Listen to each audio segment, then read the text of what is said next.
안녕하세요. 에드몬입니다. 지난 2편에서는 부동산 중개와 분양 등 고객 유치 중심 기업의 브로슈어 설계 전략을 살펴보았습니다. 이번에는 접근 방식이 달라지는 자산관리회사와 시설관리 기업처럼 장기 운영 신뢰가 핵심인 영역의 브로슈어 전략에 대해 이야기해보겠습니다. 자산관리와 시설관리 분야의 브로슈어는 중개분양 기업과 출발점부터 다릅니다. 이 영역에서는 단기 상담 전환보다 장기 계약과 운영 안정성에 대한 신뢰 확보가 핵심 설계 기준이 됩니다. 즉, 화려한 이미지 중심 구성보다 관리 역량과 시스템을 논리적으로 증명하는 구조 중심 접근이 필요합니다. 먼저 가장 중요한 요소는 관리 체계의 구조화입니다. 자산관리회사나 시설관리 기업의 경우 고객이 가장 궁금해하는 부분은 이 회사가 얼마나 체계적으로 운영하는가입니다. 따라서 브로슈어에서는 조직 구성, 운영 프로세스, 유지 보수 흐름, 대응 체계 등을 단계별로 명확하게 정리해주는 것이 효과적입니다. 두 번째는 실제 관리 수행 경험의 제시 방식입니다. 단순한 연역 나열보다 관리 중인 자산 유형, 운영 규모, 대표 관리 사례 등을 중심으로 구체적인 수행 근거를 보여주는 것이 신뢰 형성에 도움이 됩니다. 특히 비이바이트 의사결정 환경에서는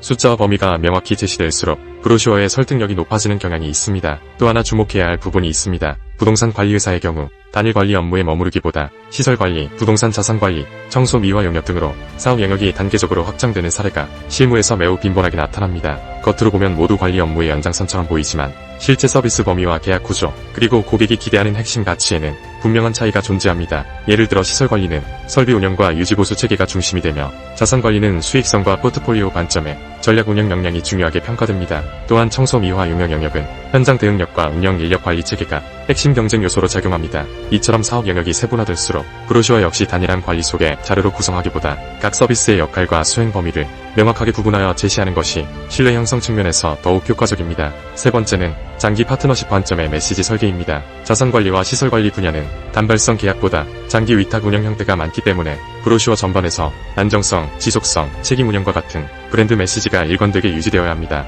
최근에는 관리회사 브로슈어 역시 제안서, 입찰 자료, 홈페이지, 기업 속에서와 연계되는 통합 커뮤니케이션 자산으로 활용되는 사례가 늘고 있습니다. 이 경우에는 단순 인쇄물 완성도보다 브랜드 톤 앤 매너의 일관성과 데이터 표현 기준의 통일성이 기획 단계에서부터 함께 관리되어야 합니다. 또 하나 실무에서 반드시 점검해야 할 부분은 과장 표현에 대한 관리입니다. 관리 실적이나 운영 범위를 설명할 때 모호하거나 과장된 표현이 사용되면 오히려 신뢰도가 낮아질 수 있기 때문에 수치와 범위, 수행 근거를 객관적인 기준에 맞춰 제시하는 것이 중요합니다. 정리해보면 자산관리회사와 시설관리 기업의 브로슈어는 고객 유치형 홍보물이 아니라 운영 역량을 증명하는 비이바이트 신뢰 구축 문서의 관점에서 접근하는 것이 바람직합니다. 부동산 관리 분야의 브로슈어 제작을 검토하고 있다면 우리 회사의 관리 체계와 수행 근거가 논리적으로 구조화되어 있는지 먼저 점검해 보시기 바랍니다. 감사합니다. 에드몬이었습니다.